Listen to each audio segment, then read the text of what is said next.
శిథిలావస్థకు చేరిన ప్రభుత్వ ప్రైమరీ హైస్కూల్ స్థానంలో కార్పొరేట్ స్కూల్స్కు ధీటుగా అత్యాధునితమైన సౌకర్యాలతో మంత్రి కోమటిరెడ్డి వెంకటరెడ్డి నూతన భవన నిర్మాణానికి పూనుకున్నారు.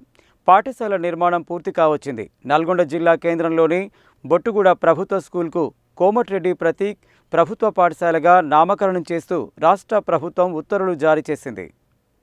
శిథిలావస్థకు చేరిన ప్రభుత్వ ప్రైమరీ హైస్కూల్ స్థానంలో కార్పొరేట్ స్కూల్స్కు ధీటుగా అత్యాధునాతన సౌకర్యాలతో నూతన భవన నిర్మాణానికి పూనుకున్నారు మంత్రి కోమటిరెడ్డి వెంకటరెడ్డి. కోమటిరెడ్డి ప్రతీక్ ఫౌండేషన్ ద్వారా సుమారు 8 కోట్ల వ్యయంతో నూతన స్కూల్ భవన నిర్మాణం చేశారు. ఈ పాఠశాలను తెలంగాణలో టాప్ మోడల్ స్కూల్గా తీర్చిదిద్దుతామని మంత్రి పేర్కొన్నారు. 1-2వ తరగతి నుండే పిల్లలు ప్రపంచంతో పోటీ పడే విధంగా ఉన్నత ప్రమాణాలతో విద్యను అందించేందుకు వీలుగా కంప్యూటర్ విద్య, డిజిటల్ క్లాసులు, ఇంగ్లీష్, ఉర్దూ మీడియం బోధనకు బెస్ట్ టీచింగ్ ఫ్యాకల్టీని ప్రతీక్ ఫౌండేషన్ ద్వారా నియమించనున్నట్లు తెలిపారు. కార్పొరేట్కు ధీటుగా మెరుగైన విద్య కోమటిరెడ్డి ప్రతీక్ బొట్టుగూడ ప్రభుత్వ స్కూల్లో అందనుందని, స్కూల్లో అడ్మిషన్ కోసం కార్పొరేట్ స్కూల్స్ కంటే డిమాండ్ పెరుగుతుందని మంత్రి ఆశాభావం వ్యక్తం చేశారు.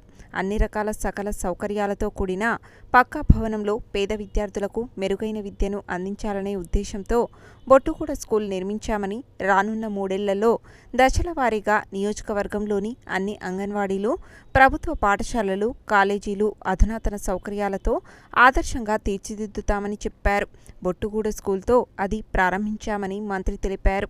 ఇప్పటికే నల్గొండలో సుమారు 10 కోట్ల విలువ గల కోమటిరెడ్డి ప్రతీక్ జూనియర్ కళాశాల అధునాతన కాంప్లెక్స్ భవనం నిర్మించామని, తిప్పర్తి, కనగల్ జూనియర్ కళాశాలలు కోమటిరెడ్డి ప్రతీక్ ఫౌండేషన్ ఆధ్వర్యంలో మోడల్ కాలేజీలుగా మార్చేందుకు ఏర్పాట్లు చేస్తున్నట్లు తెలిపారు. పిహెచ్సిల అప్గ్రేడ్కు శ్రీకారం చుట్టినట్టు గుర్తు చేశారు. బొట్టుగూడ ప్రభుత్వ స్కూలే కాకుండా పేదలకు నాణ్యమైన విద్య, వైద్యం అందించడమే లక్ష్యంగా ఎక్కడ ఖర్చుకు వెనకాడకుండా ప్రభుత్వ పాఠశాలలు, కాలేజీలు, ప్రభుత్వ ఆసుపత్రులు కోమటిరెడ్డి ప్రతీక్ ఫౌండేషన్ ఆధ్వర్యంలో మెరుగుపరుస్తున్నామని గుర్తు చేశారు.